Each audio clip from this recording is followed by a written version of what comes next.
Okay, welcome back to the Caribou Media Outdoors podcast. With me this evening is Keegan Lair and Julien Simard. How's it going, guys? Pretty good. I got your names right? Yep. Okay. Off to a good start. And you are new friends that we met at the PA TAC, which is pretty awesome. I was coming from Evolution Outdoors.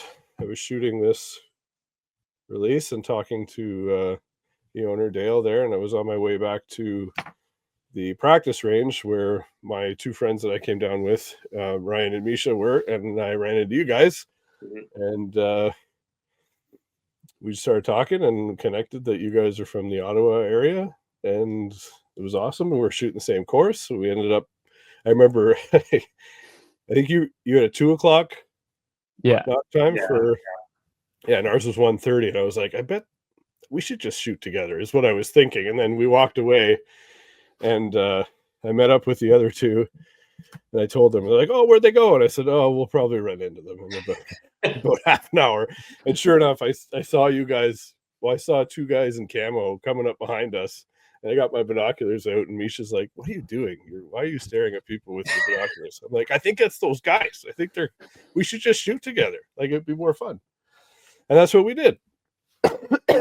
So, was that your first time at TAC for PA TAC? That was my first ever TAC event. Okay. Yeah. I had been to Vermont twice. Okay. My first ever time going to Vermont, I was solo, and I just met a bunch of guys out there, and it was amazing. And went to Vermont last year again, brought two of my buddies, and then this was my first time at TAC in PA. Yeah. And it was everything people talk about PA is true for TAC. Like, it is the biggest one, no doubt. Like, it was amazing. I was pumped to bring Keegan along because he got like the full experience. And like I told him, I was like, this is not like Vermont TAC at all. Like, yeah, I've only been to PA. Like, that was my second year there. The first year I went down with a group of other guys, and as soon as we got there, like, I think it was around 4:00 on the Thursday, and I remember hearing on John Dudley's podcast, he was like, make sure you go and register if you can, because Friday morning is just ridiculous, right? The lineup will be crazy. So we went up and registered, and then started walking around the vendor village, and within 2 minutes I was like, we got to come back here every year. Like, this is insane, especially for people coming from Canada who don't get to touch half the stuff that's even there, right, with our own hands. Yeah. So what was your thoughts of it being your first time? I found it very like mind-blowing how large an event it is. Like, it kind of compares to, like, I mean, when you go to like Tremblant, like down in the village and stuff like that. But now it's just nonstop, like, archer vendors, like the fact that you could try bows, like rent binoculars, like, it just makes you feel like such a big family. And like, you get into that event and it's just like you're walking around and it's mind blowing. I mean, it's almost overstimulated, right? Oh, it's insane. Like, I think it took all of me not to drop like $4,000 to just keep buying. Yeah, one of the guys in our group bought a bow down there, and I just thought to myself, if I had my, if I thought about it the first day, it would have made more sense, because the left-handed ones just go, because there's never very many, and they had them at like $300 off. They were throwing in like a stabilizer and limb legs or the go sticks or whatever, and like you can't get that anywhere. No. Like, I was even surprised, like, because I was trying an RX9, and the guy from Hoyt was like, if you're gonna buy one, I'll personally walk you across to the other vendor. You can buy it there. And I'm like, what? Come, take my hand. It's okay. I'm not a stranger. Yeah. And it's cool. Like, the thing I love about it, not only are you there, like you said, you're with like-minded people. You went by yourself the first time. I was contemplating doing that as well, but you could literally grab somebody in the vendor village and start talking to them, and you'd probably get along and be friends at the end of the conversation. You know, like everybody's for the most part like-minded and just interested in the same stuff you are, right? Yeah, like my first time going to Vermont, I met a guy, Robert, and like we're still Facebook friends. Like I was in the lineup to get to the chairlift, and I see this guy. He's behind me. He's standing alone, like I am.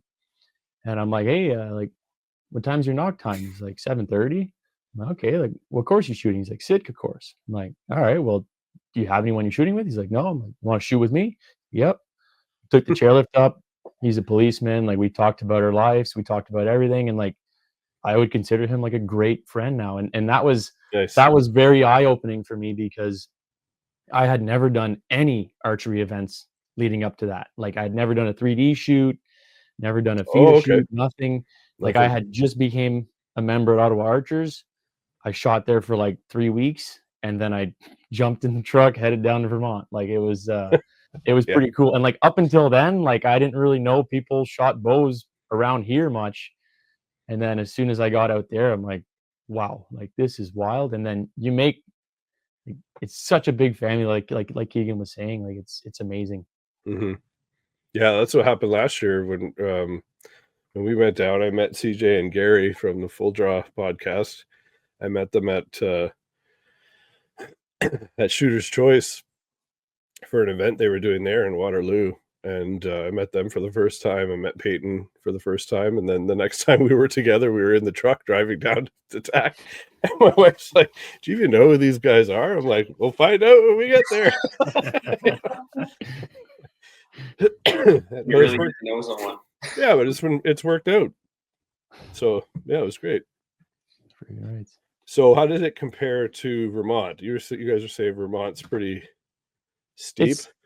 Vermont is super steep. So your courses, I would say you do about the same amount of steps, but the courses, like the mountain is like I think you lose around like 3,700 feet or like close to 3,000 feet in elevation just from the top of the mountain to the bottom of the mountain. It's like if you're shooting one of the top courses, you take the chairlift up halfway, like if you would be skiing. So you take the chairlift up halfway, and then you walk a quarters of the way down the mountain, and like you're all humpty dory ready to go shoot. So you're not just on a Sunday stroll here. You're speed walking down this mountain, and by the time you get to that chairlift, you're looking at your buddy going, oof. Like, I don't know how this day's gonna go anymore, man. Like you got lactic acid and everything pumping through the legs, and you're just locked up going up the chairlift.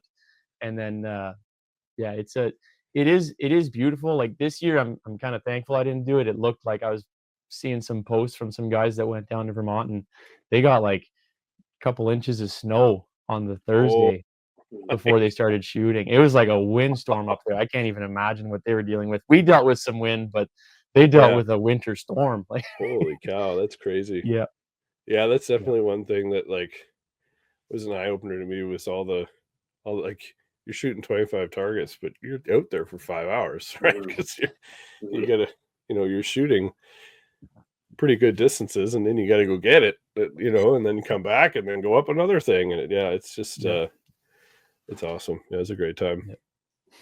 And it's nice to interact with people like we were saying down in the vendor village. You can go into the dialed booth and pick up one of their sites and actually play with it for a bit, and then maybe you want to order a custom thing online if they can't build it for you, or if there's a broadhead that you wanted to take a look at, or go talk to Josh and Sarah Bomar, like they're there, right? Like it's just you're just like On that topic there, you're mentioning Evolution Outdoors. Yeah, I had this release for a bit, and I talked to you about that actually, Josh. Oh yeah. I was like, I wasn't a fan of it at that time. I've always shot a hinge, and the fact that this hinge can close on my D loop, it was really like intriguing to me. Yeah. And I remember talking to you, and I was like, I think I'm gonna sell it. And after we shot, I bumped into Dale from Evolution. Yeah. And I just walked up to him and I was like, man, like, I don't know about this thing, dude. And he's like, oh, like, what don't you like about it? And like right away, it was like, what don't you like about it? I told him, the screws were really small. I couldn't adjust them. I was always scared of stripping them. Right. They would rattle loose. Right away, he's like, wait a minute. I guess these new hinge releases come with new screws now. They're 0.05. Since that day, I haven't put this thing down. Like I've been shooting that thing all the time now. Like I've always loved a hinge, and this thing has been awesome ever since then. So I actually sent them a nice email. I was like, I can't get a hold of Dale, but if I can try to, I will, because I actually use it all the time now. Yeah, he was great. Like I was shooting this one there, and then I ordered broadheads before I realized that they were there. Most companies are there, but I didn't think they were. I don't know. For some reason, I didn't see their truck, and then I come down and I'm just like, oh, dummy. I could have just picked them up right there. But yeah, he was great to talk to, because I was telling him I'm going to do another mechanical broadhead video, and he's like, oh, like, what do you do? And I said, I don't go crazy. I just, I weigh them out of the box and show them up close and shoot them into ballistics gel, and then, shoot them with a field point to see how well how accurately they shoot with a field point. I said, I don't do anything crazy, like, shoot them into concrete. I know lots of people do, but I don't normally do that. He goes, oh, I wish you would, because they'd probably stand up. And then I don't know if you guys saw the video they just posted. He shot these into the Iron Rhino at TAC, and they stuck in the target. Oh, which ones are those? Yeah, so this is the Evolution Hide, is this one. Okay. So because they've got this, it's like a hybrid, they've got this huge front piece on it, this fixed blade. And then the Whitetail Fury has got even longer blades. Mm-hmm. Yeah, they stuck right into the target. So I was like, that's crazy, man. Nice. Well, pretty cool. Yeah. So when did you could take turns? When did you guys first get into archery, and how did that kind of transition into bow hunting for you? So I don't come from a hunting family by any means. My dad used to like trap rabbits and stuff like that back in the day, but he never raised me to be a hunter. I kind of just got into it with some friends. We were always waterfowl hunting and stuff like that. But the deer hunting never really caught my eye. Like sitting in a tree stand for hours on end didn't really turn my crank. Where waterfowl is like kind of like us right now. We're chatting. When the ducks come by, you shut up and you hammer down on the call, and yeah, exactly, shoot them up, right? So I always did the waterfowl thing, and then I did get a bow. I had an old Matthews solo cam, probably like 6-7 years ago now, but I never really got into it. We have a pretty decent lack of archery shops around here and lack of teaching knowledge around here. Right. So I never really figured it out. And then about 5 years ago now, I started getting back into it more, watching some YouTube and stuff like that. And then I'd say that year when I went to TAC was when I was like, okay, like I love this and I want to keep doing this from now on. And like I haven't put it down since. Like now I would rather go sit in the tree stand for hours on end. And like I barely went duck hunting last year, honestly. Like I just got a saddle and I just spend my fall in the tree. Nice. Yeah. That's awesome. What about you, Keegan? Well, I also came from not a hunting background at all with my family. I mean, my dad grew up on a farm, so taking care of small rodents whenever he had to. But like when I told them I was going to start hunting, they're like, "Oh, I don't know." You're gonna do what? Why would you want to do that? We got food in the fridge. I started getting into like waterfowl, small game like that, and then I met up with a group, actually old family friends that have their own hunt camp, and we just rifle hunt up there. And a few of them go back after rifle for bow hunting. But when it came to anything bow related, I gotta give it to Julien, because like he was super into it, and then I'm still hammering geese, hammering ducks, and he's like, man, you just got to get one and just try it. And then out of nowhere where I just bit the bullet. I was like, all right. So I was following That Hunting Public and watching them like crazy. Yeah. And I saw that they partnered with Bear, and once they came out with the Adapt, that I was hooked. I was like, okay, this is the one I'm buying, so I'm buying. But of course, when you try and buy something in Canada, you can't find it anywhere. So we jumped ship and went across the states and ordered it. Oh yeah. Brought it back in, and then ever since then, you can find them on the shelves and everything. But it's something about that Bear Adapt that is just like it's slow. It's not a fast bow.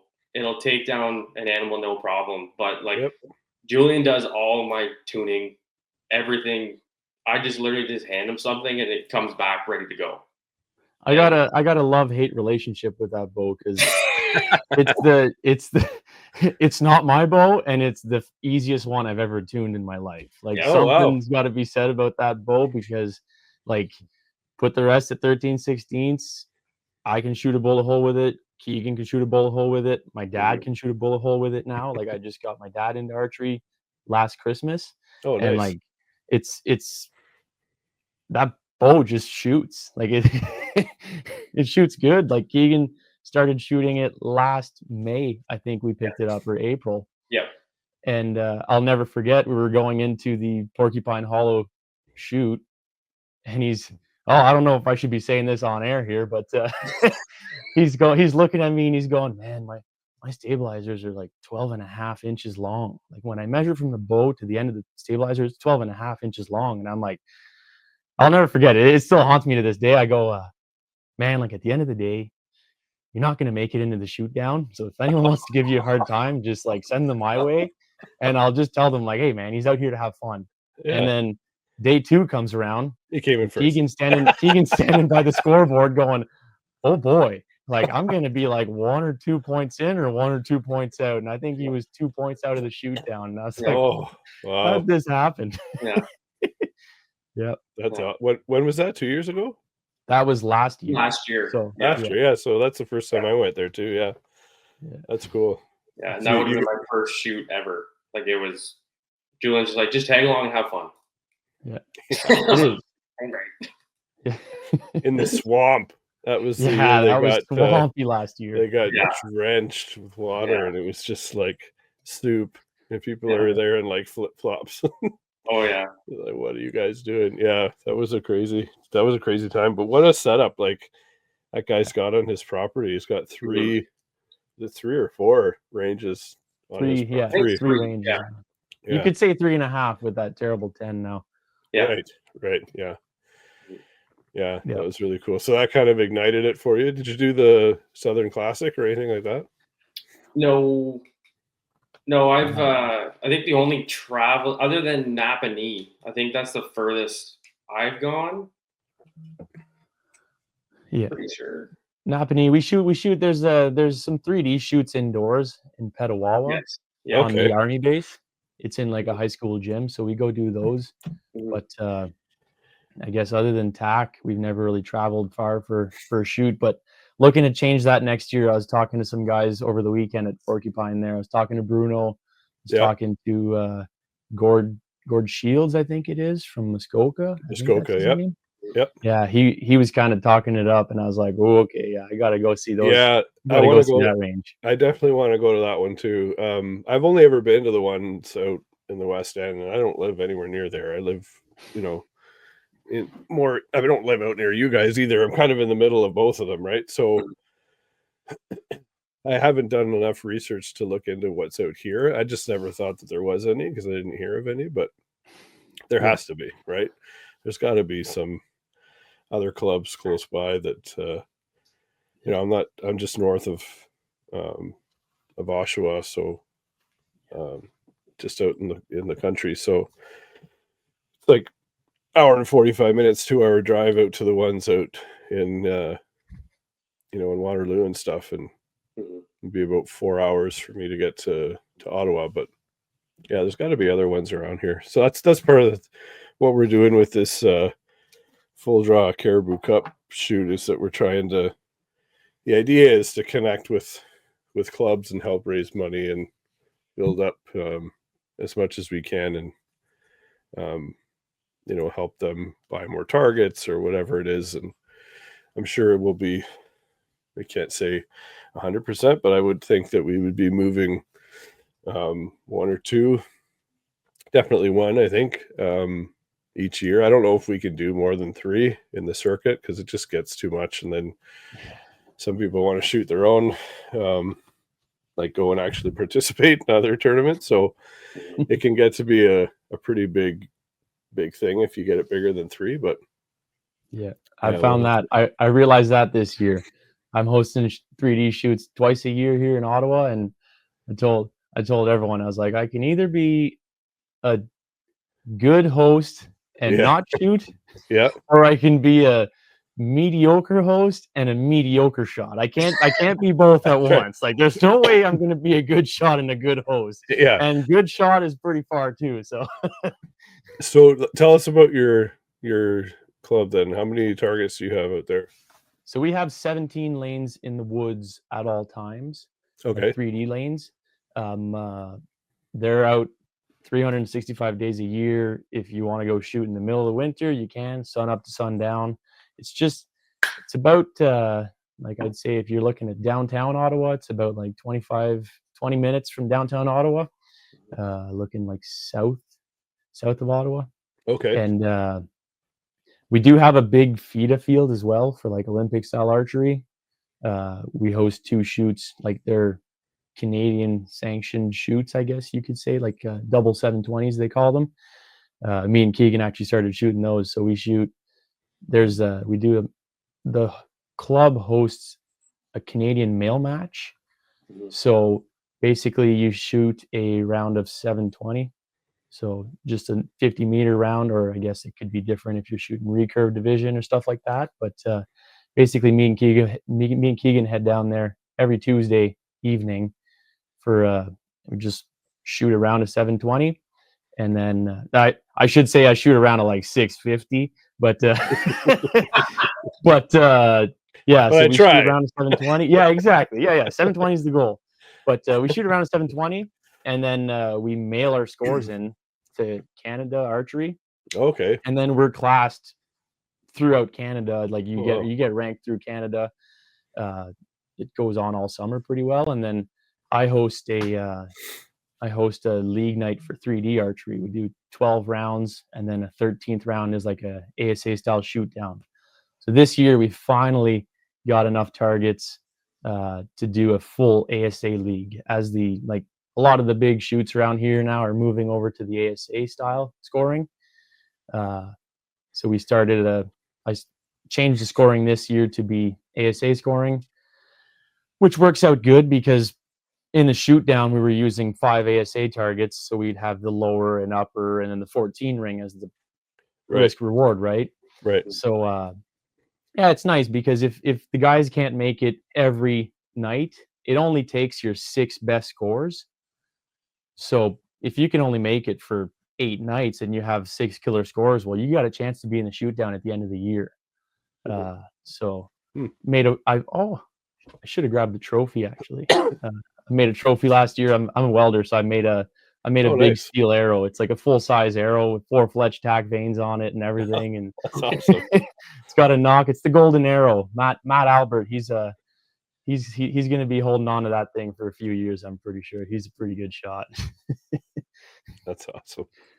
Yeah. Wicked. So what's your bow setup then? Hunting bow or target bow? Oh, we can go through both if you want. Yeah. All right, we can go through both. So my hunting bow is a Matthews Phase 4 33. It's at 70 pounds. Got about a 29 7/8 draw length it measures out to be. I got the old Shrewd Chris B bars. Okay. I love those. Like they're rock solid. They're awesome. Run a 12 inch in the front with a 10 degree down. 10 degree. And then I got a 10 inch in the back. Got a Hamsky Epsilon drop away rest. And I got a black gold 3-pin. I love the black golds for hunting. I went out west last year to Wyoming, and like if you're hunting a state that you can't use a light, you need bright pins. Mm-hmm. And I swear, if it's a full moon, I could I could see the red pin. I could see a red 10th pin on one of those sites with no light. Like Yeah. they're worth their weight for that for sure. Yeah, I had And I had a black gold.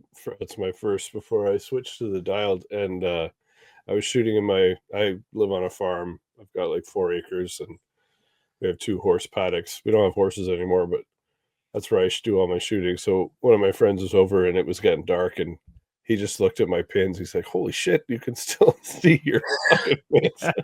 And he had a different sight. He was like, "Mine are so dim, I can't, like, I have to stop." Right? I'm like, "Oh, I don't know what to tell you." Yeah. So yeah, they're definitely for their brightness. But were you having an issue with? Yes, it did actually. I was listening to a podcast like right before heading up there, and the MFJJ was talking about how like it's a great site, but they strip.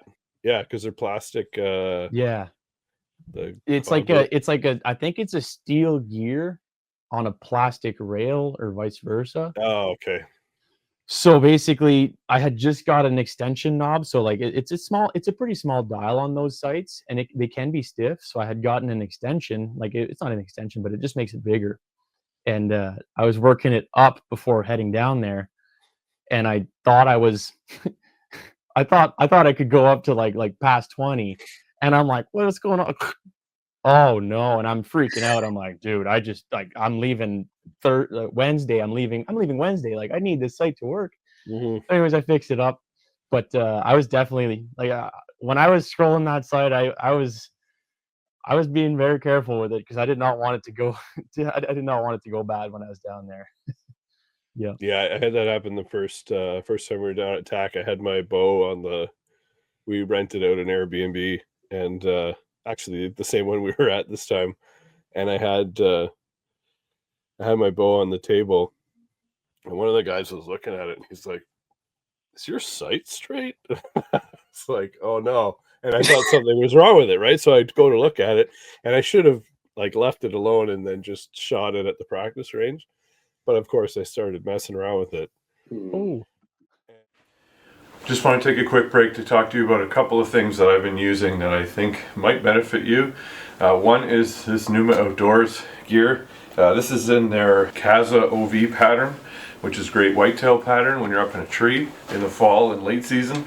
They also have a Kaza pattern which has more green in it, which is good for spring through to the fall. Numa has given me a code to give to you of Caribou Media 20, which will save you 20% at checkout. Another product here that I've been using for years now is the Bulldog targets. This is a Canadian made target. They're made in Manitoba. They have a lifetime warranty. I've used that warranty twice now on a couple of my larger targets that are outside. It's very simple, very easy. These targets are 2-finger removal every single time, which is incredible. Field point only target. Bulldog's been gracious enough to give me a 20% discount code to give to you at checkout. Use code BD20-Caribou-Media. That'll save you 20% on these awesome targets. Now back to the show. Not a good idea, especially when you're there, right? Because it's like now I'm shooting a little bit low or I'm shooting a little high, and you're taking a yard off here and there. You're trying to figure it out, hitting trees and skipping over the targets. I was just like, damn it, should have left it alone. But yeah, it's it's one of the things when you travel, even if you're driving, right? You always worry about your equipment. That's funny you say that. Like my first year at TAC, like I was trying to think about it today. I think my first ever, like when I first started getting more serious into hunting, I was watching they're called Hushin, I think. Yep. I think they're like some of like the pioneers in like the whole like video vlogging stuff. Yeah. Oh yeah. And they had shot the TAC in Utah, I think it was. And that was my first time seeing TAC. And like I think one of them was like, "Oh man, my sight's off." He said it a couple times. And when I first went to TAC, I was wearing a big backpack. And I had an extra sight. I had an extra sight. I had an extra rest. I had tools. I had all this stuff. First aid I didn't kit. use any of it. Like I just drank water. That's all I used out of my pack was water. Oh, I know. I did the exact same thing. I had this. I don't have it anymore. It had a Mystery Ranch sawtooth bag, and I put like a first aid kit. I put food, snacks, like you name it. We could have basically camped out. Like if somebody broke their leg and we weren't found for 3 days, we would have been fine. Like we would have survived, right? That's basically how prepared I was. And I remember we parked the truck and the guys were like, "What are you doing?" I'm like, "What?" And like, "Why did you bring a bag?" Like, we're only going to shoot 25 targets. I'm like, "Yeah, but something might happen, right? You guys will fucking thank me later, right?" That's what I'm thinking. And by like target 4, like, what was I thinking? Lugging this thing around. It's so hot out here, and you're getting 20,000 steps a day, and it's just like you're just weighing yourself down. Yeah. So immediately got off the chairlift, and I was using the Kifaru bino harness at the time. So I went right into their tent and I bought their hydration pack because I go through a lot of water. So I just shoved everything in there, and I was good to go for the rest of the weekend, right? Yeah, you really don't need those bags. I mean, some people, I see people lugging even larger bags than that one around, and that's all the power to them if they want to do that. And maybe it's a training thing. Maybe they just want to prepare themselves for hunting season. That's cool, but I think if they could make a TAC like near like the end of the start of August and just get people ready for like an elk hunt. Yeah, that's when you would catch me with a full pack out there for sure. Because plate in the back. Yeah, I'd probably throw a big old bench press plate in the back of that maybe or something. But, yeah. And even then, you know what? Like it's funny we're talking about shedding weight. I got a Mystery Ranch pack as well, and when I was out on my elk hunt last year with my buddy Dallas and Chuck, like the first day, like you watch a bunch of YouTube videos trying to prepare yourself for what to bring, right? I'm like, yeah, I need like rain pants, raincoat, a puffer jacket, water, like 3 liters of water, freeze dried meals, all this stuff. And by the second day, when you're getting ready to hit the trailhead, I was like, Dallas, do you have a first aid kit? Yeah. All right, take it out of my bag. Is it gonna rain? No. Take the rain gear out of the bag. Is it going to be cold? No, take that out. I'm fine. We had like empty packs by the end of the year. Like by the end of the week, like I was like, no, I'm not bringing this out here. Why would I? Yeah. So now actually, it's talking about Mystery Ranch. I actually picked up the Gravelly 18, they call it. Yep. And I was talking with the Mystery Ranch guys at TAC actually, and I was like, if there's one thing you guys would have, it'd be the Gravelly 18 because I've read up on it and it looks like a stellar backpack just for that type of hunt. And like being a saddle hunter guy, like I'd like to have a little pack with good straps. So I go over there and I'm like, does it fit the old Mystery Ranch Metcalf or does it only fit the new one? And he's like, no, it fits the old one too. So I've actually got it right beside me here, and like it's sweet. It's loaded up with a bunch of trail cams, and I got a bag of corn. I'm gonna put a bag of corn in the frame of it, so it actually works the same as the bag. Like if you have a Metcalf or a Beartooth, I guess you could say, it's got a meat shelf, it's got everything, but it's a smaller bag. And some of the guys there were saying like they use that bag on a frame more than they use the actual Metcalf or Beartooth bag because they'll pack in all their stuff, set up camp, and leave that big bag at camp and just carry their day stuff in that bag on their frame, which is amazing. That's the bag I used shooting with you actually at TAC, and it was amazing. Yeah, it's a pretty cool bag. There's so much cool stuff out there now. Like it's insane. Yeah. It never ends. It never ends. Yeah. And it doesn't help when you have an obsession for gear like I do. Like I ended up buying the Initial Ascent, one of the Initial Ascent bags. Have you ever seen those? Yeah, I have. They're pretty they're pretty sweet rigs at all. You can haul a ridiculous amount of weight and stand straight up and have no problem. Like they've got these hooks on the back which were designed to sling your rifle so that you didn't have it on your shoulder. It would sit on the frame of the pack. And I can't remember the guy's name who did it, but some guy on a hunt threw game bags on his hooks instead. So he had a game bag in. So they have a pannier load carrier that goes in between the bag and the frame. So when you flip the bag down, you can put your meat or whatever and cinch it right down to the frame, and then put the bag on top, and then you can hang 2 more game bags on the side. It's insane. And I did it. I had sandbags here, and I put, they're 40 pounds each, so I put one in the bag, and then I put one each in a game bag, and I hung it on the thing, and I stood up, and I was like, it's 120 pounds, and this is crazy. Why am I walking so easily? Like, I don't even have boots on. I had Crocs on at the time. I'm like, this is insane. Like, whoever designed this, well done. You guys are top notch. So there's so much cool stuff that, you can't go wrong. And it's all made, a lot of them are made so well that, you buy it once and you won't have a problem. And if you do, you send it back and they'll fix it, right? So a lot of companies are standing behind their stuff, which is good. Yeah. Or buy one, try one. Yeah, right. Yeah, that's usually how I do it. I don't know. I'd like to buy like two or three times and cry 2 or 3 times. Get it all out. Yeah. Well, that's what's cool about the I don't know if you've seen the Mystery Ranch game bags, but they have like a, hold on, here. They have the handles, don't they? Yeah. They've got handles on the bag itself, but then so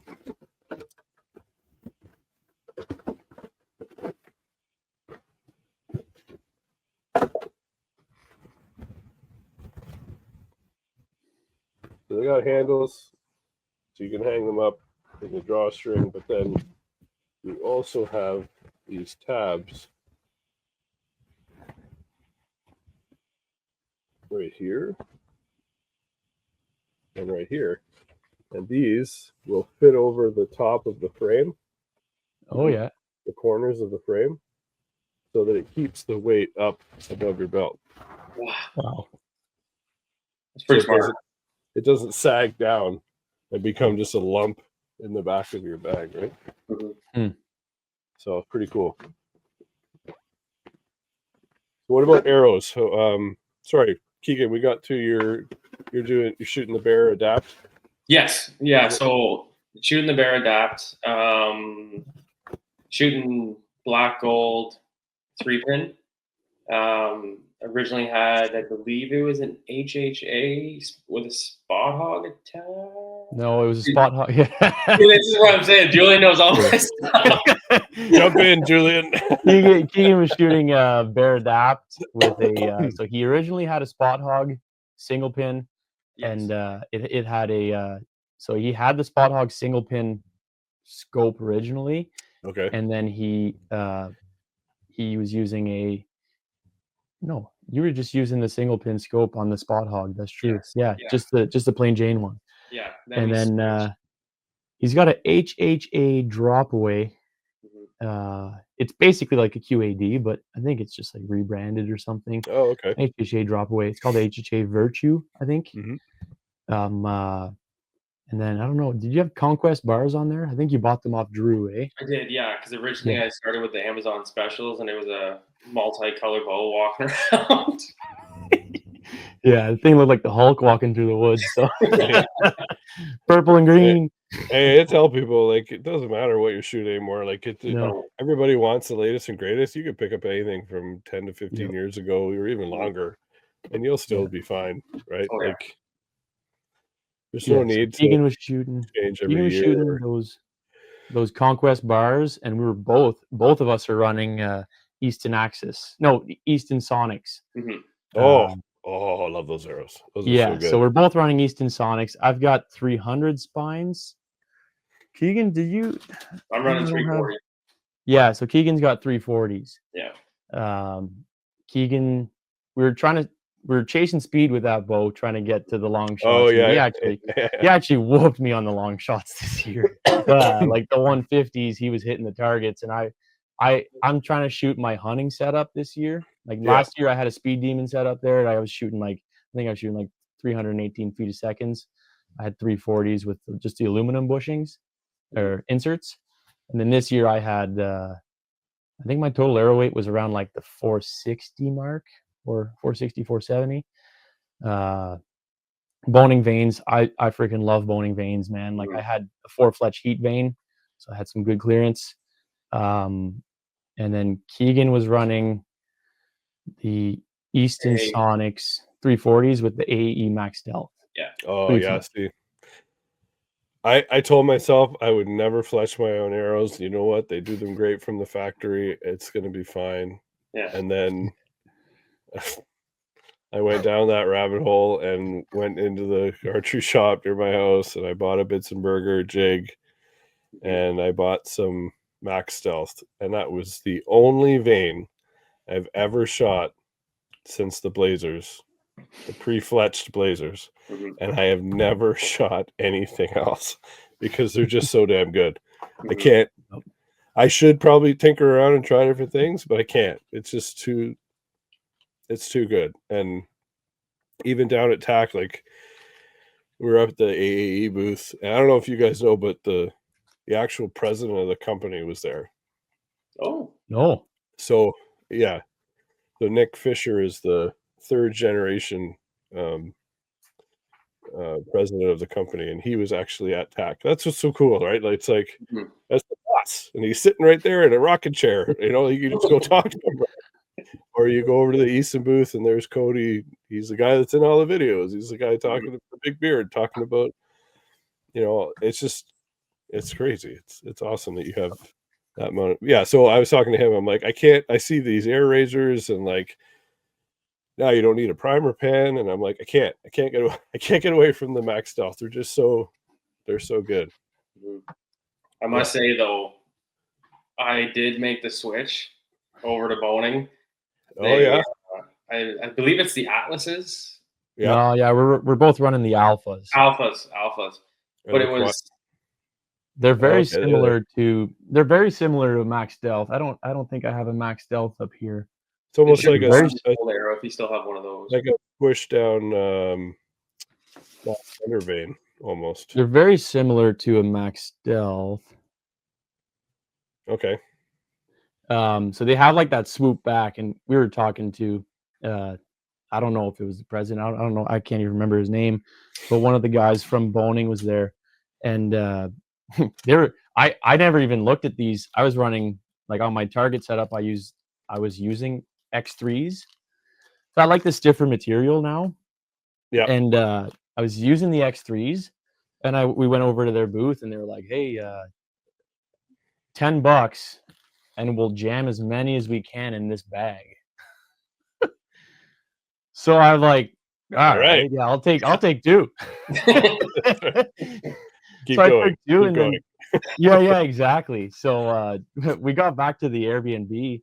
Great little Airbnb we were staying at, and while I was down there, I'm a big Chris B guy, and I'd picked up some wraps. I told all my buddies I would never shoot wraps.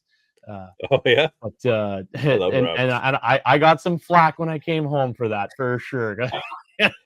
What, because they said Chris B on them, or because they were wraps? Oh, freaking right, yeah.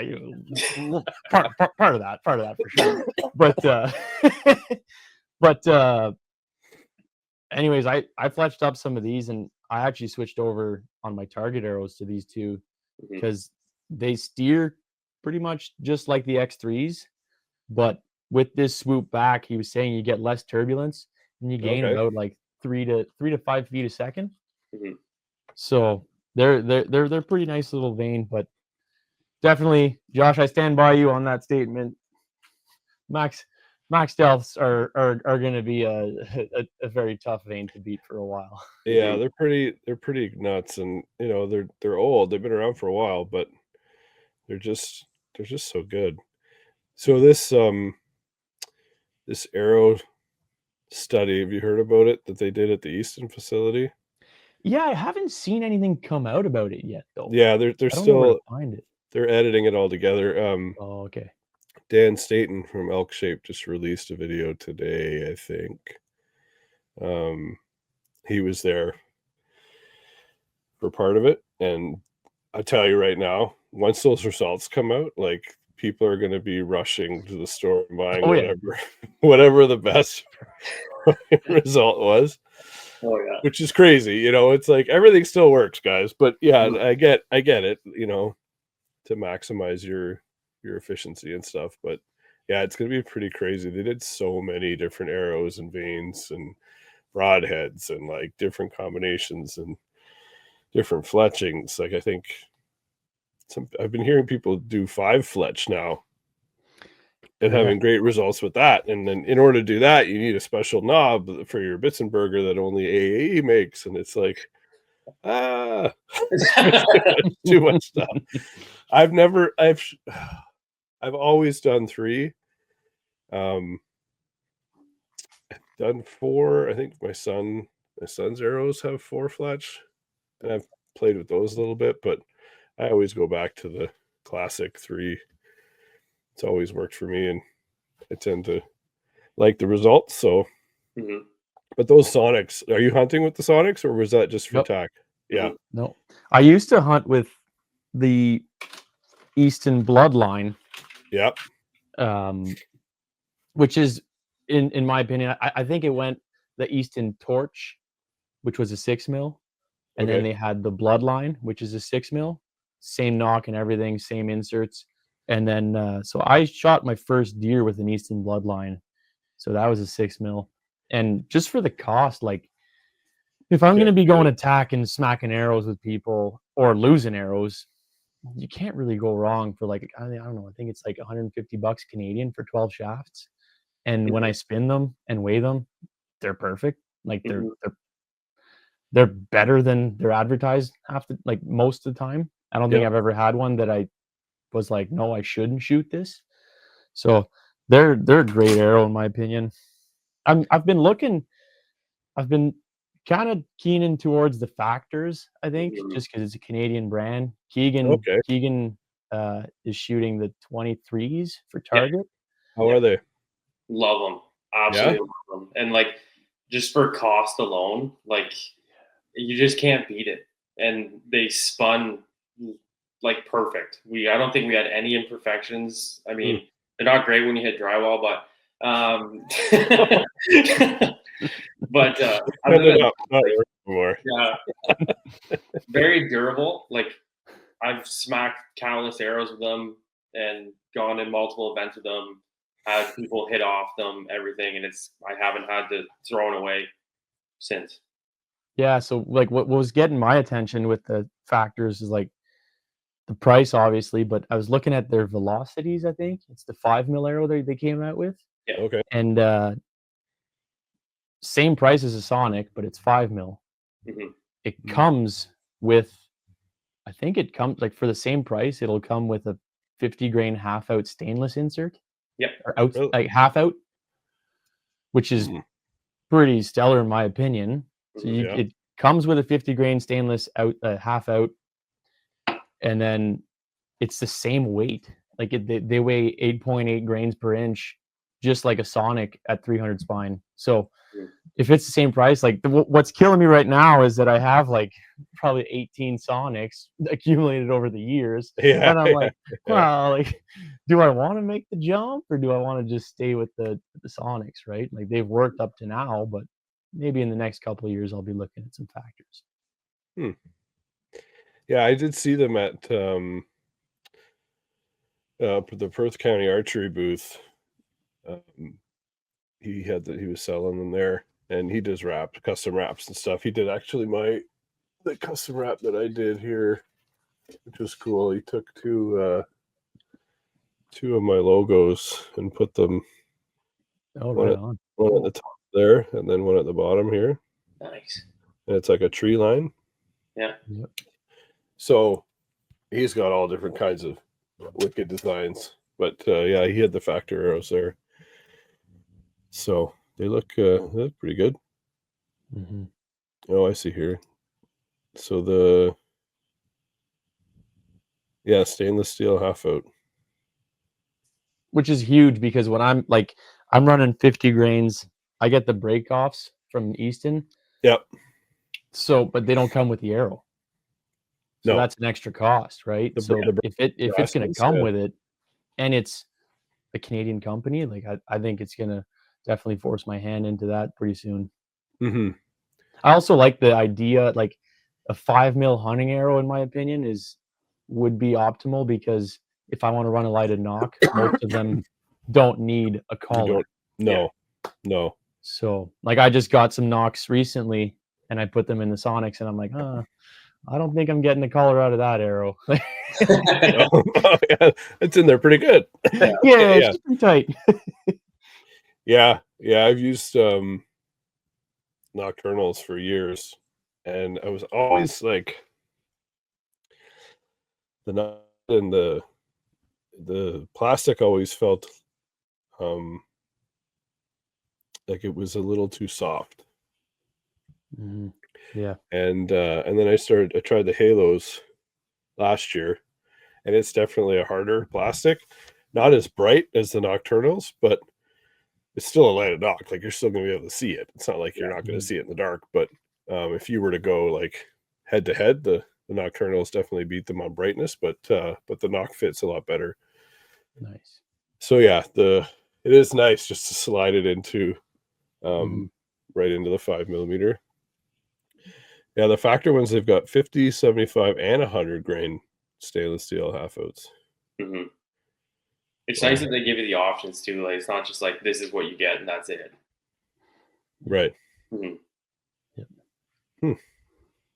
Yeah, they're definitely like they definitely caught my eye. Like, that's why I told Keegan, I was like, you should get some of these Factor 23s for sure. And like for the winter on my target setup, if I'm gonna start punching paper again this winter, there's a pretty nice indoor facility here in Ottawa, just 20-yard range, but I go in there every other, like probably like 2 to 3 times a week, and just shoot Vegas rounds for the fun of it, just to keep the motion going. And I'm thinking, I was like, well, I could get some Easton 2712s.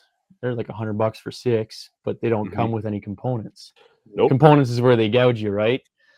And then I'm like, I was thinking about it over the weekend. I was talking to some of the guys like Mason and stuff like that, and he's shot some Factors, Mason Pelletier, and I'm like, hey, like, what do you think if I get like some 27s from Factor, because they make 27s as well, and you can get different spines, so it's not like you're stuck with a like the, I don't know how, I'm not that experienced in the aluminum arrow industry, but like I've heard of guys having to like put like 200 grains point weight just to spine them correctly.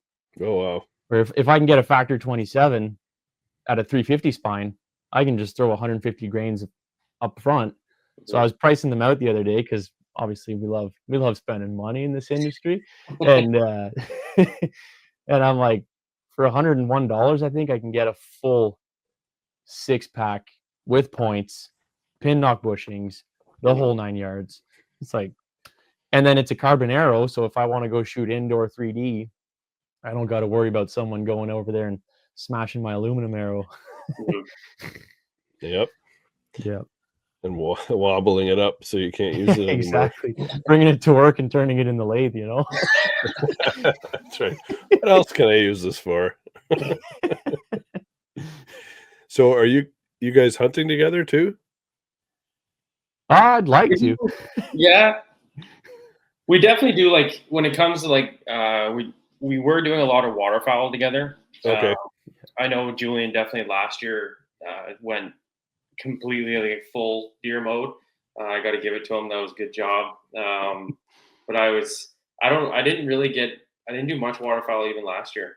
But I think we're talking about it this year, if I can finally jump that gun. And I think after rifle, I'll probably get really into it. Yeah, I think the best time of the year. Yeah, I know that's the problem. I'm a big post rifle hunter guy. I love getting in there when there's snow on the ground and I just find a tree, and like that's how I shot my first deer, and I'll never forget it. Like, actually, I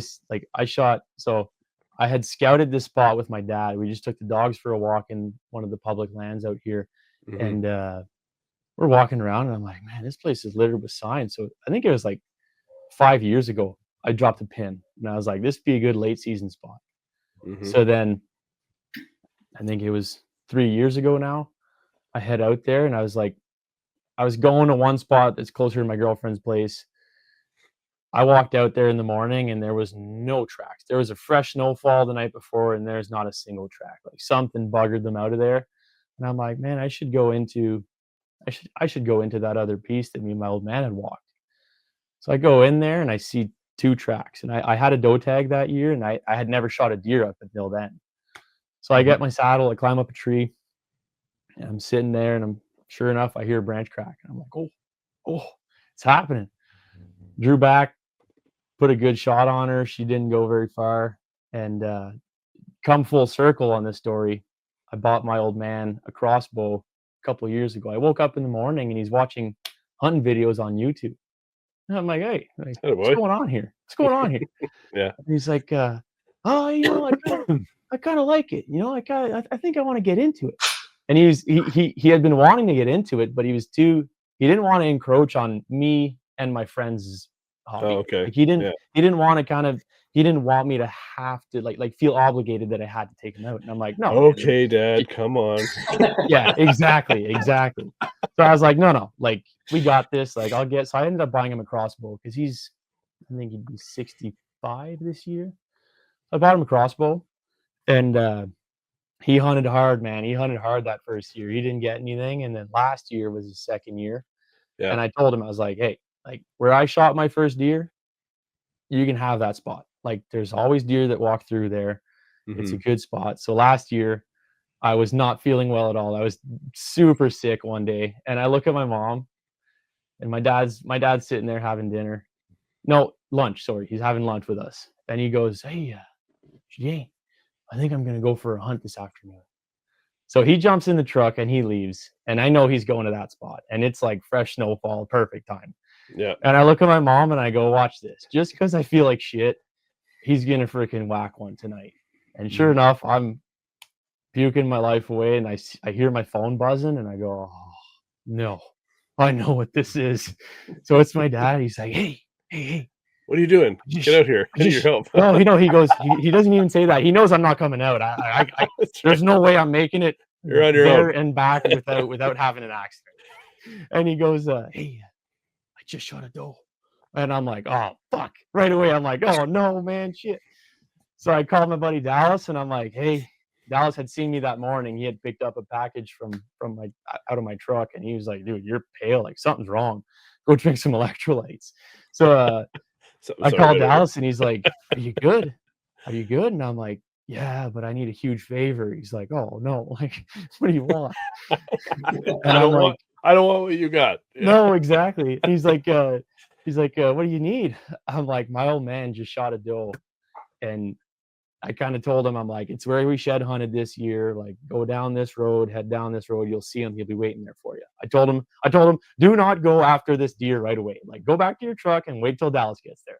Right. But Dallas is like, oh, well, yeah, okay. Let me grab my pants and my flashlight. I'll be out there in a minute. He had just got that same phone call from a buddy like 3 days before. And as soon as he started heading out the door, his buddy called him and he's like, I found him. And he's like, oh man, like I wanted to help you recover this thing. So anyways, I call him and I'm like, oh, like head out there, please. Like he needs some help. Right. So I come downstairs and my mom's like, what's going on? She could hear me hooting and hollering up there. Like, what's going on? And I'm like, Dad just shot one. I told you. Like I told you he would shoot one when I'm feeling like shit. Mm-hmm. So she's like, I'm pacing. I can't sit. And she's like, well, she's like, get a change of clothes ready and jump in the truck and like I'll come with you. And if you don't feel safe driving, like I'll drive your truck and like we'll go out there and we'll just help them track it. And I'm like, all right. So we jump in the truck and we head down there and he had his back to the tree that's 2 trees away from my first ever deer.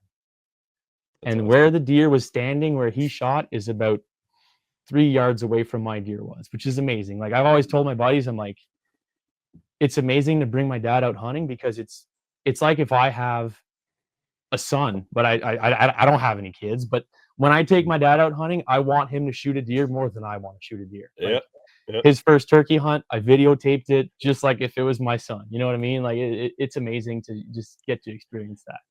Oh yeah. So hopefully, yeah. Go ahead, Josh. Oh, that's the thing. It's like I think we're all kind of the same. Like I would get the same amount of enjoyment out of holding the camera, filming you shoot something than me filling a tag, right?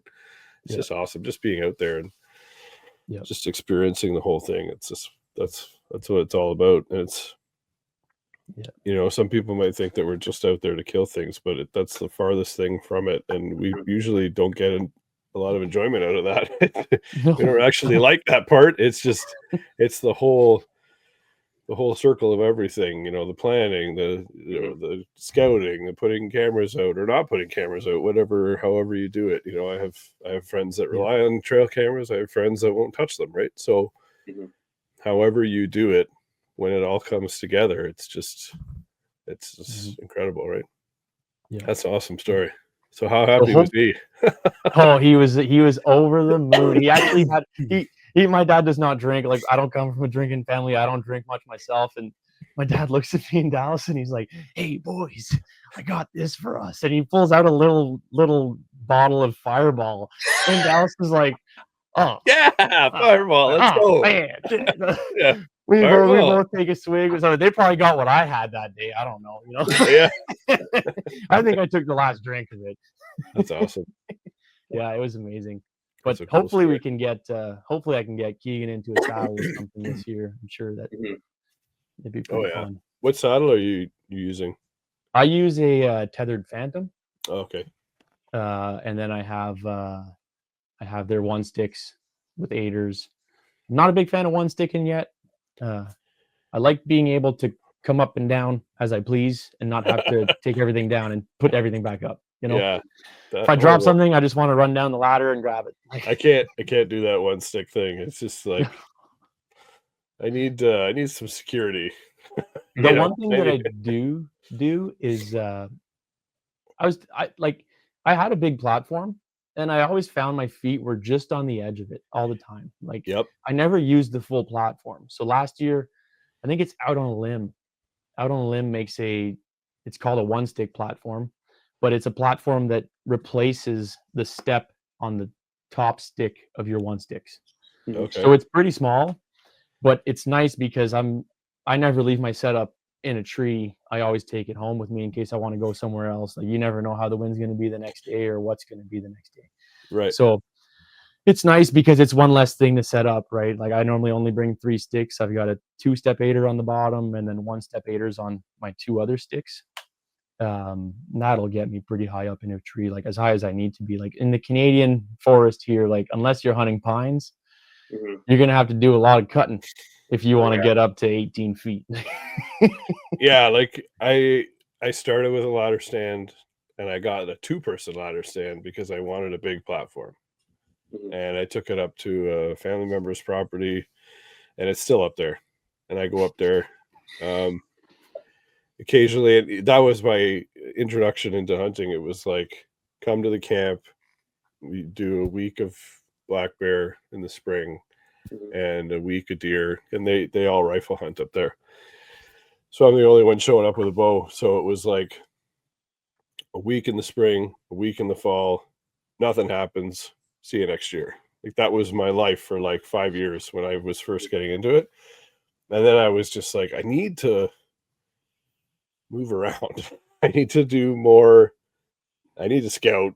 I got to start looking for sign, and like, I need to, because I mean, it was great. And I love having the experiences up there, and I still go up there. I still enjoy it, but I just feel like I want to see more, do more, go over the next ridge kind of thing.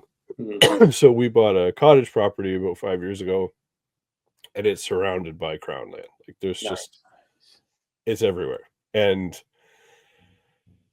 I only ever see people up there hunting during the rifle season for deer and for moose. Nobody with a bow. 0 people that I've seen, which is great for me. Yeah. So, I start scouting and I'm looking around and I get to an area and I'm like, this looks like the perfect spot, right? There's water down there. If I was deer, this is probably where I'd come hang out. You don't necessarily see the sign that you should be looking for, right? It's like a progression. So I sit there and I wait. I sit there for a couple of days and I don't see a damn thing. or I'll put up a camera and you'll get a whole bunch of does coming by at 3 o'clock in the morning and never again. And it's like, they might be coming through here at some point, but they're not coming here when they need to be here. So you need to keep looking. Like I remember telling a couple of friends of mine, I'm like, guys, like this got to be the spot. Like there's no reason why they wouldn't be here. And they're like, yeah, but they're not there. So keep going, right? Keep looking. Yep.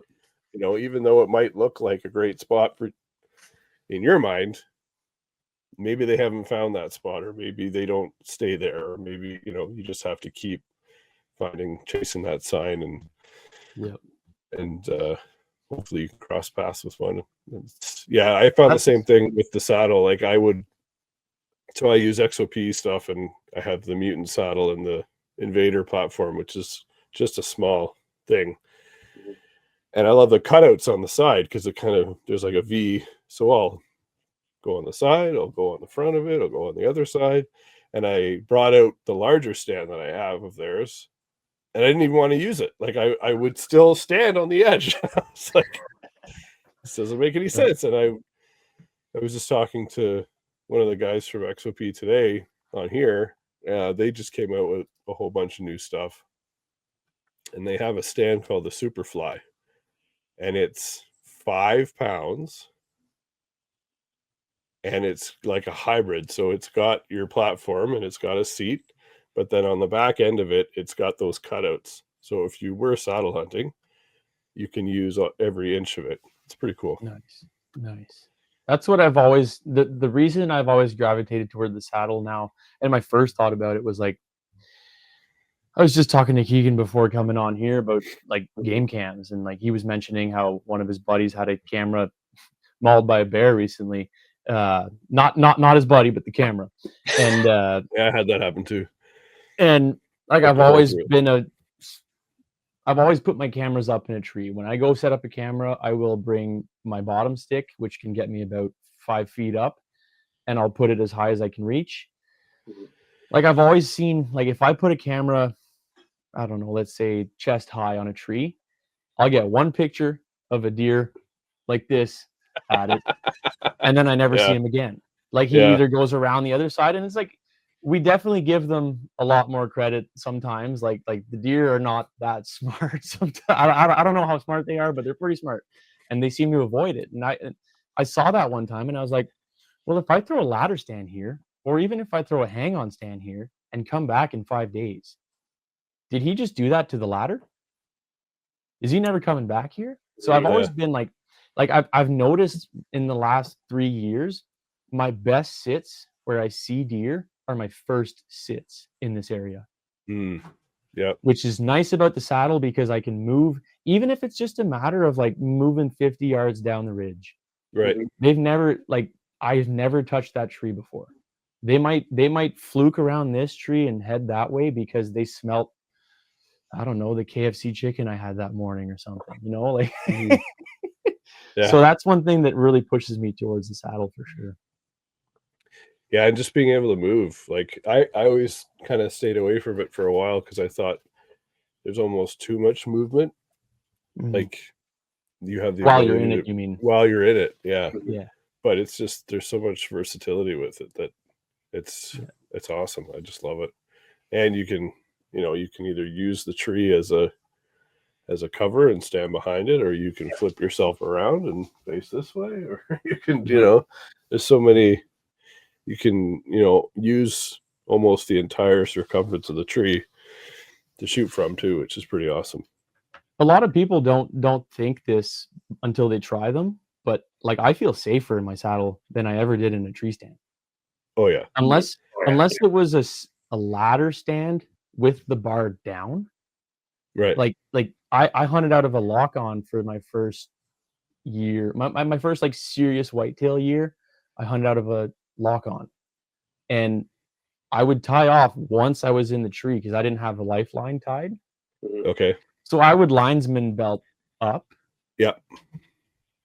But then there's no way I'm fitting my linesman belt around the platform. So then if you ever climbed on a roof to do anything or anything on a ladder, the scariest moment is from the ladder to the roof or Yep. from the roof to the ladder. Same goes with a tree stand. Where you had to Like, disconnect. Yeah. yeah, so I would disconnect, and then like your heart stops for the 2 seconds, and then you clip up, right? That never happens anymore. Exactly, yeah. Yeah. It's Like, bad. it's Yeah. I shouldn't even say I was doing it, but I was, and I didn't know any better. And now with the saddle, like, I am never not like, obviously, I only have a linesman belt, but it's better than like, I can go hands free. I don't have to do anything weird. Like, I can just lean against it, and then once I am tied off, like, I'll fall asleep in that thing. Like, I Oh have yeah.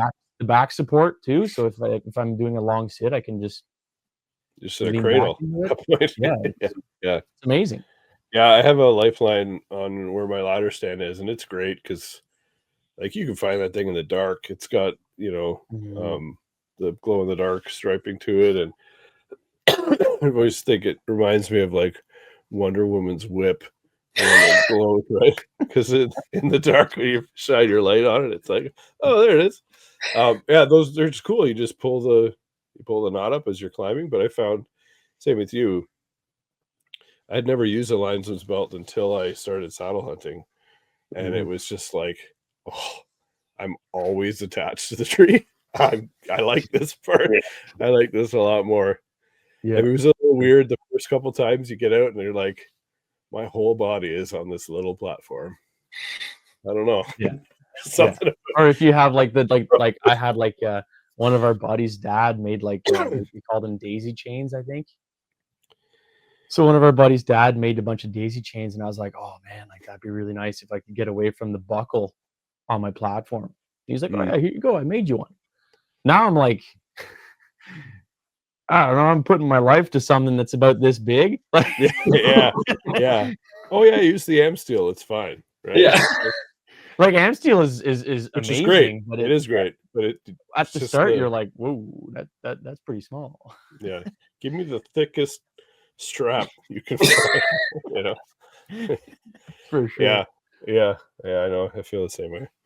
Yeah. Oh, so much fun. So what kind of broadheads do you use then? Do we get So into that?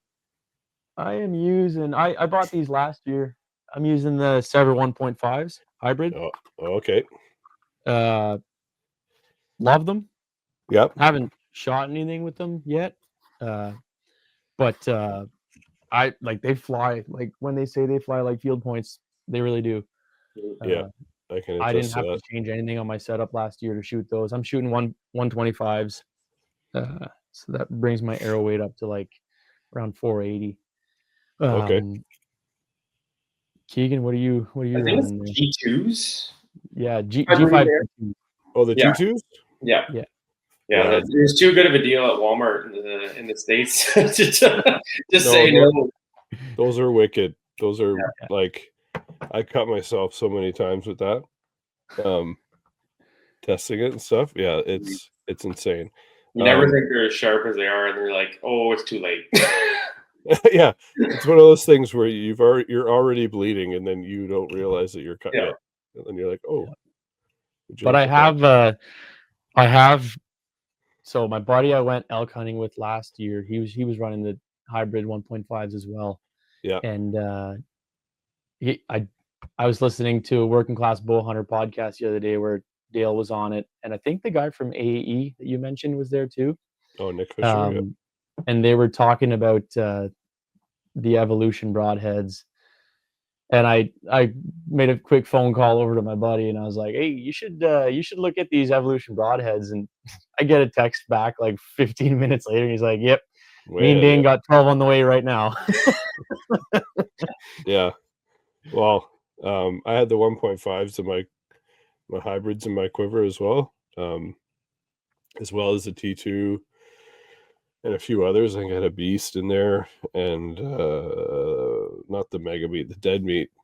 I didn't get to use them last year, but Sevr just came out with the 1.75 hybrid. Yeah, I saw that. And the 2.0. So, like, ridiculous, right? Yeah. Like, it's just going to be. It's the one thing that everybody was wanting from Sevr. It's just going to, again, too much cool stuff, right? You can't go wrong with any of this stuff, whether you're shooting a T2 or T2's like throwing a hatchet into the side of something. Like it's just creates this massive hole. You know, the Sevrs, they'll pivot and do their thing, and it's just gnarly. Yeah, I'm just waiting for the day that I actually get to use them. So hopefully it's this year. Mm-hmm. Same here. I'm trying to shave this mustache here. I made a bet. Oh yeah, the mustache bet. Yeah, the mustache bet. I made a bet 2 years ago that I was hunting public land, and I went in there in the morning with my old man, and he can kind of make a lot of noise sometimes and walk around. Like I'll tell him like, "Hey, go sit by this tree," and next thing you know, I look on my phone at his location, and he's in a different ball game. Like he's way over on the other side of the swamp. And I'm like, "What are you doing? That's where they're betting." That's right. But don't go there anywhere but there. Yeah, exactly. So, anyways, we're in the spot, and I just bump a bunch of does. There's does running everywhere, and I'm like, "Oh boy, we got to get out of here." So, we leave. We go have breakfast, and I'm like, "All right." Like, I remember talking to him, and I was like, "If we shoot a pretty big buck, like, we're just gonna Euro mount it. Like, no big taxidermy yet or anything." And then I get in the tree, and this freaking giant.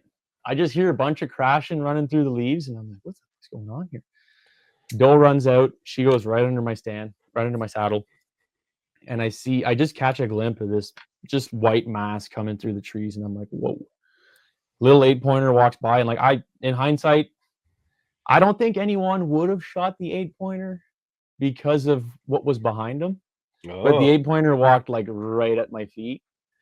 I could have just like thrown a ping pong ball on him if I wanted to. And anyways, I let him walk, and I'm looking at this big guy. I call him Walter. Keegan and I have talked about Walter a few nights here. And I see him coming, and I'm like, oh boy, this guy's just massive. And like, I don't get me wrong, I love me some meat, but I love a big rack too. Like I love me some Walter. Yeah, exactly. I love me some Walter. So anyways, I'm waiting for him. He's at like 22 yards. He's got this big tree. Like our woods up here, like in Canada, it's thick. Like if he's in the shooting lane, he's in the shooting lane. If he's not, he's not. Yeah. Mm-hmm. And he just stops. His vitals are right behind this massive tree. And he puts his nose down right. I can see, like it was kind of wet. I can see my boot track, and his nose is in my boot track. And I'm like, oh no. I'm knocked up, ready to go. It's about to be over. Yeah. And I'm like, in my head, I remember having the thought, I'm like, this guy, like straight to the taxidermy with this one. Like, oh yeah, he's going on the wall full mount. Now we're doing this. Right there. So anyways, he stood there for probably 5 minutes. I'm shaking out of my boots, and he just finally puts his head up and just decides, nope, not for me. Turns around. Mm-hmm. And I didn't get him. And then I call all the boys up, and I'm like, oh, I'm going to get him tomorrow morning. He's going to do the same thing. Like it's over. Like I got him. And then I make this stupid bet. I love making bets, and I always bet against myself. I go, I'm not shaving. I never grew facial hair. I don't have much, obviously. And I go, I'm not shaving until I shoot this guy. Oh shit.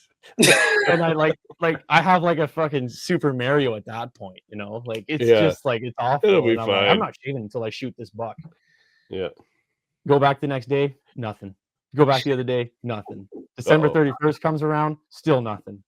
So then last year was big talk. We kind of finagled the deal. I was like, well, if I go down to Wyoming and Dallas shoots early, we're gonna head down to Colorado. And I switched it to like anything with antlers, I get to shave. Well, you modified the rules. You can't do that. We're 2 years from that. We're 2 years from that, and I'm still sporting this look. So you're gonna finally shoot him and shave it, and no one's gonna know what you recognize you. Yeah, exactly. So every sit last year in my backpack, I had a razor and shaving cream. I told everyone, I'm like, if I shoot a buck and I recover it, as soon as I recover it, I'm taking a picture with my mustache, and then I'm shaving it off. Every day you're like taking a little bit off. Yeah. I told him Dallas one day was like, I think it was Dallas. He was like, "What do you do if you don't bring your razor?" I'll use one of them hybrids, but I'm shaving this. Yeah, it'll work. It'll work. It'll work for sure. It'll work. Yeah. Oh, that's funny. Do you get into bear hunting at all, or has it just been for whitetail? I got a buddy that uses hounds for bears. Okay. And he's invited me a couple times, but I don't know. I don't know if I would want to shoot one on a hound style hunt. I should I definitely take it for granted. Like speaking to Americans and stuff, and they're like, "Why don't you bear hunt? Like you guys have massive black bear up here." Yeah, I got to start doing it. Like I've had some bear on cameras, but I've never like the spring. Sorry, is really where I turkey hunt, and now with the range, I have so much going on with the range and right. 3D Yeah, shoots. It's hard to make it out there, hard to justify the time. Yeah, we have bears on camera, but it's like we buy the tag, but we just don't actively go. We have neighbors up there that will run dogs as well, and they'll just do it nonstop. But if it comes out, great. But it's one thing is I understand the differences, but I just don't have that confidence of like, is there going to be a cub coming around the corner? Is what? And then you're just like, ah. Yeah, I was.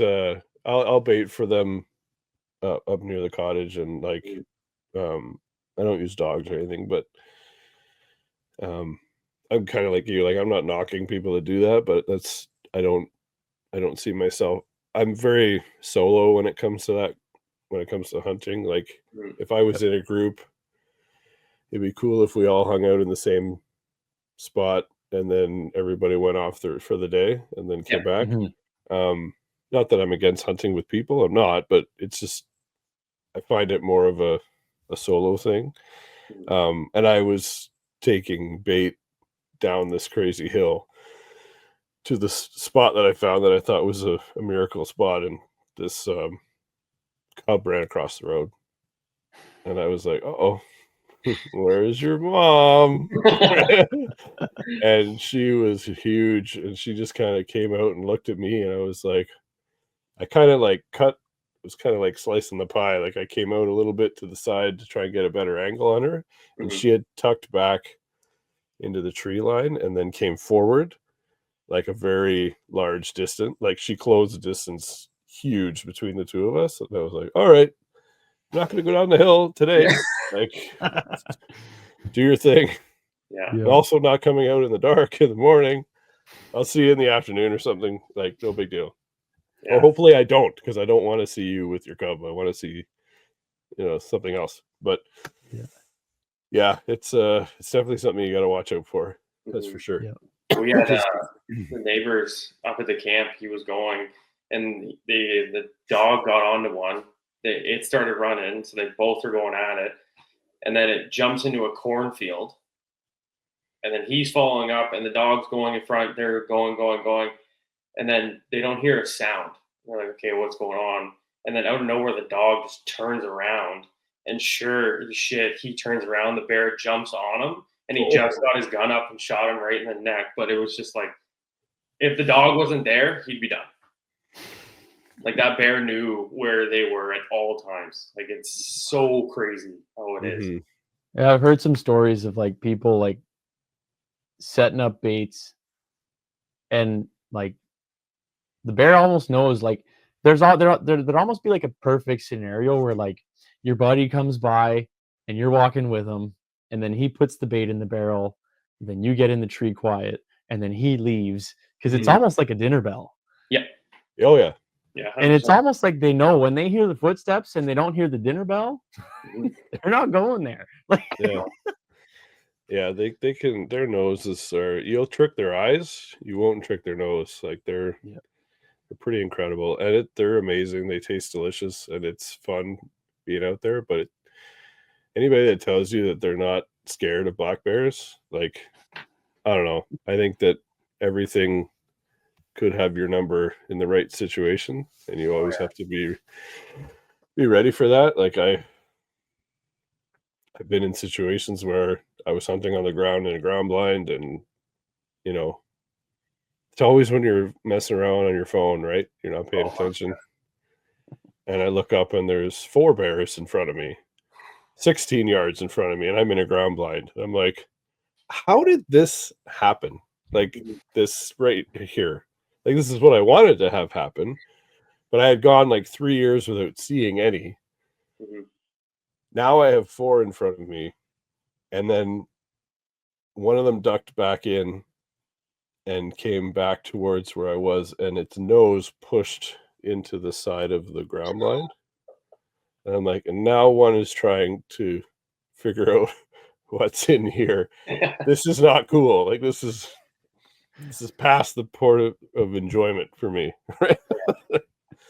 So For sure. you never know, right? And maybe they were just trying to check me out. I don't know, but I always say the walk out in the dark is always the one that plays with your mind, because that's when they're out, right? That's when they're looking around. But it is fun. I do encourage you to try it, but I understand if you don't want to. No, in the next couple of years, I'll be looking to get into that for sure. Yeah. So do you start whitetail hunting in October, or do you usually wait till the snow? No, I'll start in October. I always say I'm going to ease into it and not blow my spots up. Yeah. And then October 1st comes out and I'm in the tree with a shitty wind because I just want to get out there so bad. Yeah. But definitely this year, I don't know, maybe if I say it on air, I'll hold myself to it. But I'm going to try to, I really got to get this mustache off my face. It'll probably make a comeback. It'll probably make a comeback after I shave it, but I want to see what I look like without one. So I'm definitely going to try to. Every single day, you're going to hunt until you can shave it off. Yeah, pretty much. Every morning I wake up and I brush my teeth and I'm like, Walter. Yeah. Walter, this is your fault, Walter. And that's the thing. It's like, and I appreciate the people that hunt one deer or have history with a deer. Like my butcher I go to, he's got one that he's seen for 11 years in a row. He knows, he's got his sheds, he's got photos of him, he knows he's 11. That's cool. I love that kind of a story, and it'd be cool to film something like that and put it together. Mm-hmm. But at the same time, I'm also thinking that deer, or not that particular, anyone that you might have the number for, or even Walter, he could be gone. You never know, right? Yeah, I've heard I hope not. I hope you guys. No, I think like, people say, I'm going to hold out for this one deer. And it's like, that's awesome. But he could have been shot by your neighbor 2 nights ago. And you're going to sit there and you're never going to see him. Yeah. And that's what the risk you want to take. That's cool. But no, I've heard some rumbles in that area that there was a really big buck shot last year. And like people had seen him for a while, that deer. And I'm assuming it was probably that guy. And or that like Walter, but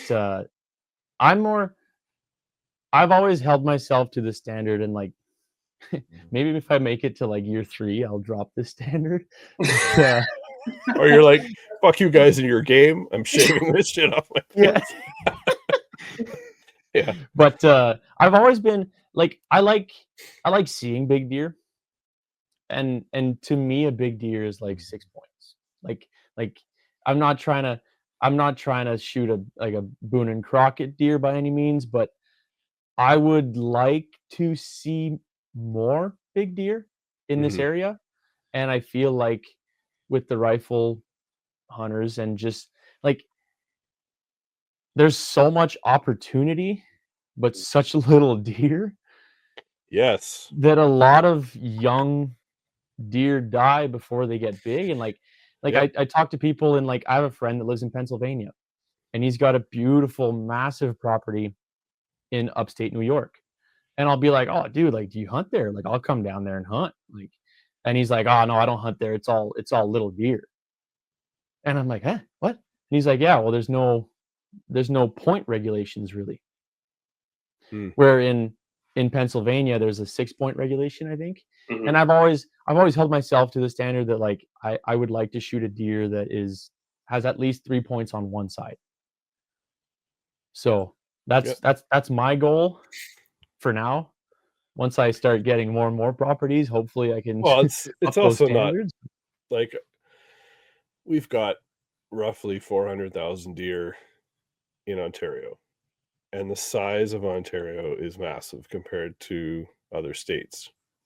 But yet you'll get other states that are a lot smaller that have 1.5 million deer or 4 or 5 million deer. And it's like, you could shoot a doe a day in Alabama and up to $3 in the year. Like we'll go years up here and not see anything. Yep. You know what I mean? It's like it's not the same, and it's. I always say it's discouraging for people who get into this based off of videos that they've watched. We all love watching them. Those little 5, 7, 9, 14-minute clips people put out every year. We're all guilty of watching them and loving them, and that's fine. But when you're a new person and you watch Chris B or Levi Morgan or any of those people, and I love all those guys. I'm not saying this isn't a knock on anybody, but when you see them shoot their bow, go out in the morning, get in the tree, they got wicked music playing, it's all tied together, it looks wicked, shoot the deer, drag it out. It's like he could have gone 60 days before he shot that thing. Yeah. But you don't know that, right? Because if he filmed all of that, it would be 3.5 hours long and nobody would watch it to the end, right?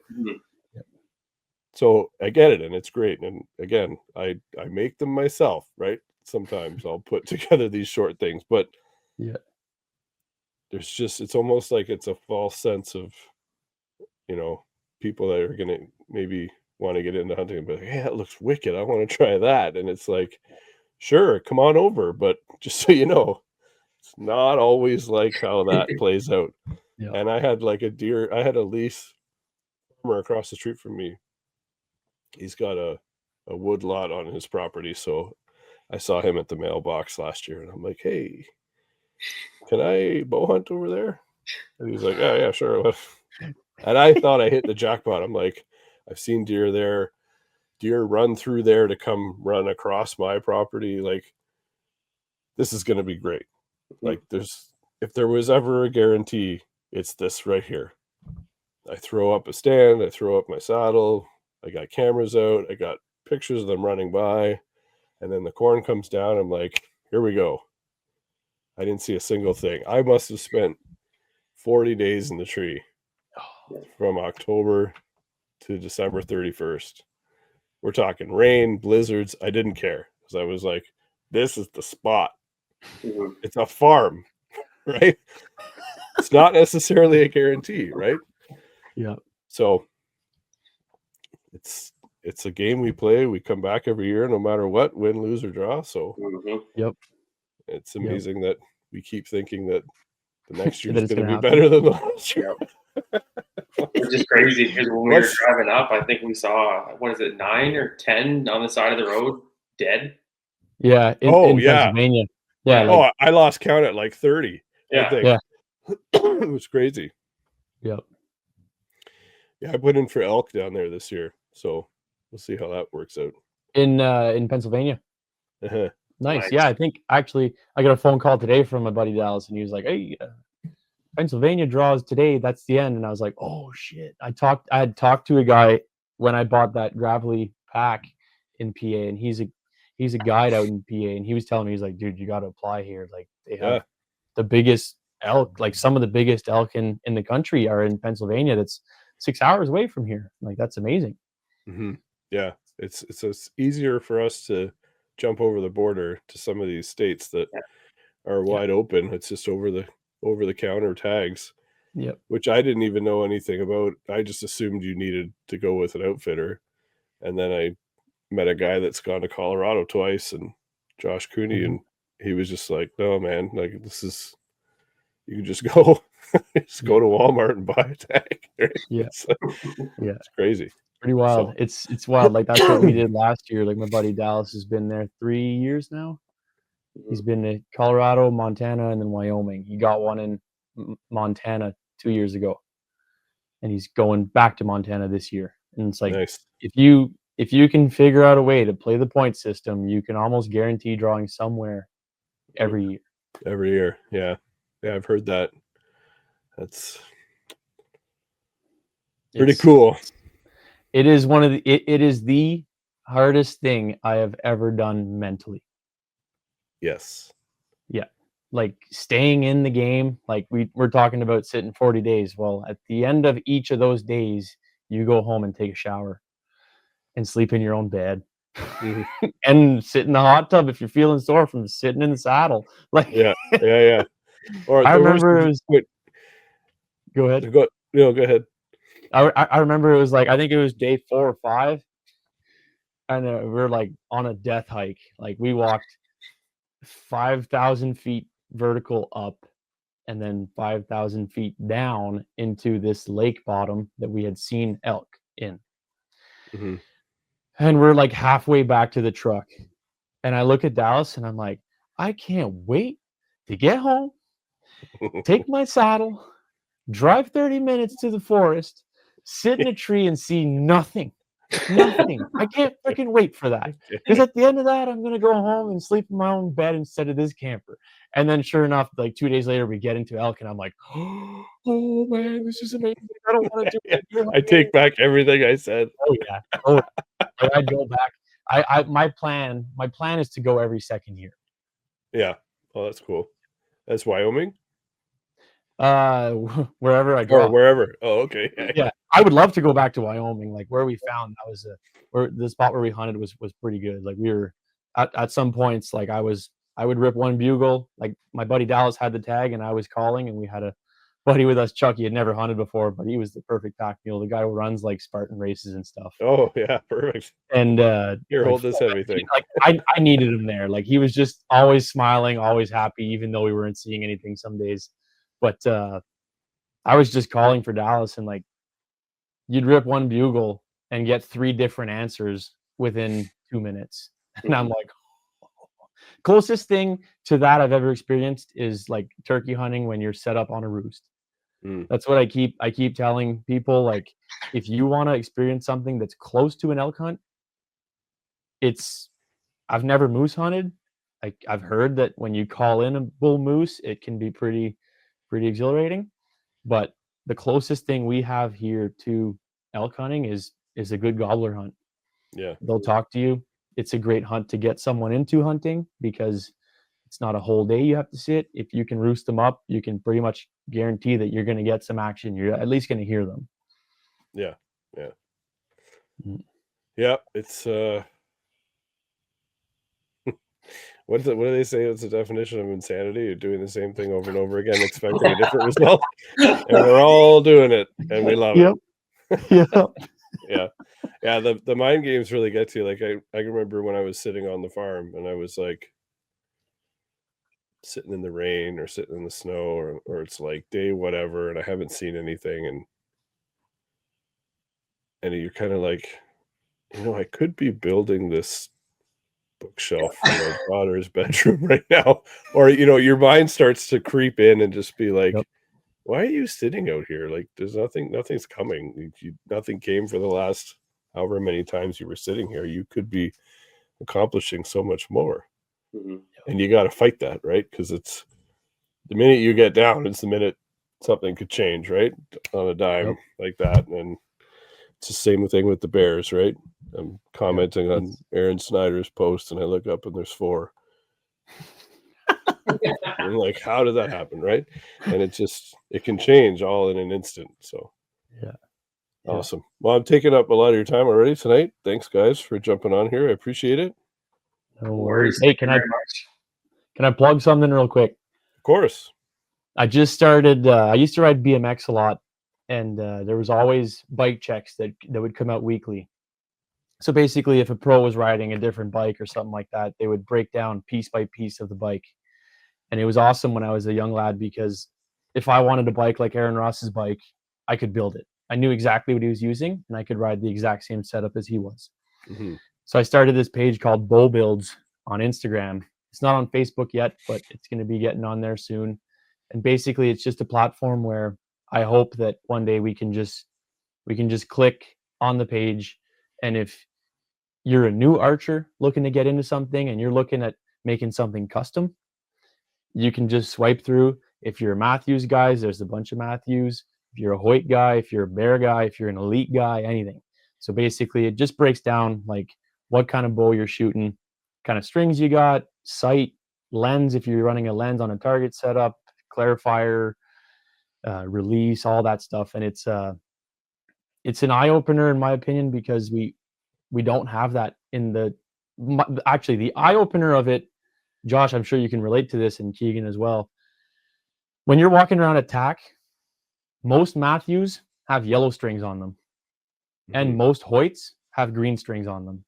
because there's 2 guys on the internet that break down their bow almost every 6 months at least. So if you're an up and coming guy and you're watching YouTube and you're watching Chris B build his Matthews, well, there's a reason why he's using those parts. It's probably because they're good, or it's probably because he likes them, and they can work for me just like they can work for him.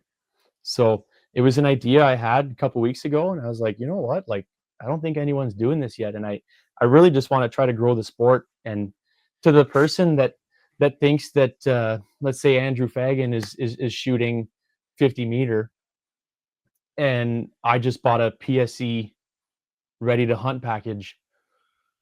Well, how is Andrew Fagan shooting a 700 or 710 at 50 meter with a 5-pin sight, right? If I don't know anything about bows, I don't know what kind of sight he's using, right?